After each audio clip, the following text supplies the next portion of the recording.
Well, hello, welcome. Sorry about that delay there at the beginning. Hello and welcome. I'm glad that you're with us as we continue our chronological read through of the Bible. I'm going to do something a little different today. We're going to do actually the comments for 2 days reading in one session. So if we're following the program, today we would read Ezekiel 44 and 45. Tomorrow we would read Ezekiel 46, 47, and 48. The reason that I've done this is because my comments on these two sections are really going to be very, very similar. As I mentioned, actually the last 2 days, I have very little comment on the text itself.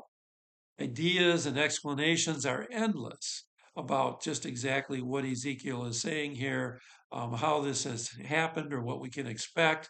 They go way beyond the brief time that we have available that we have available in the morning here, or in our time together. And also, to be quite honest, none of those interpretations are sure things. They're all speculation. We just don't know. But I would ask you, just the same, to read these selections.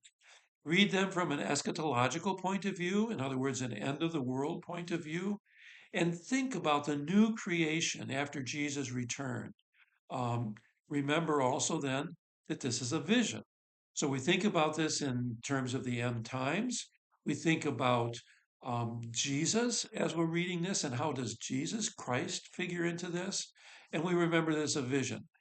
The main point I would ask you to take away from this vision is that God will be with his people, just as he has promised. Those who reject him and worship idols and others, they won't participate in God's presence. Our participation is a gift from God for the sake of Jesus.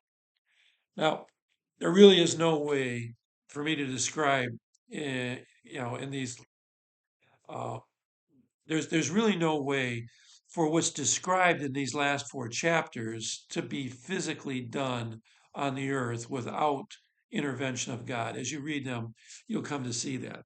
I mean, God alone can bring about the rejuvenation of the land that's described here.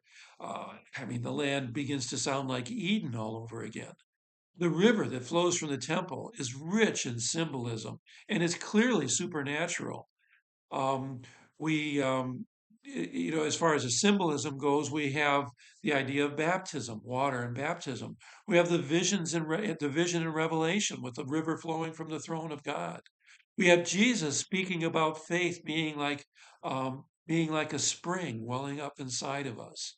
And then, remember Jesus gave that promise effectively to the woman at the well. So there's all those different things that are going on. And um, notice also the supernatural aspect of this. The river grows from a trickle that's flowing out of the temple to something that's so large that Ezekiel can't even pass through it. Um, and this river brings life to everything. So there's a lot going on there. The main thing for us to understand is that is that God is with us. God will be with us, and that God brings us life. Um, One of the symbols for that life that He's bringing us is this very river. Now, surely it seems that as hard as these last chapters have been to interpret, that Ezekiel has seen a vision um, he's seen a vision of the new creation, of our life in the presence of God, and that he's described it in terms as best he understands. At least to me, that's where this goes. And that would be my encouragement to you as you're reading this. Don't try and paint a picture and then expect to see that scene at some particular point in time. Rather, um, gain an understanding for God's care for you, God's love for you, God's desire to be with you, and recognize that Ezekiel is describing this using terms and images and things that he understands as best he can. May God be with you, bless you. It has indeed been quite a journey through the book of Ezekiel, hasn't it? When we get back together next time, we'll actually be, I believe, looking at the book of Joel. I look forward to gathering with you then.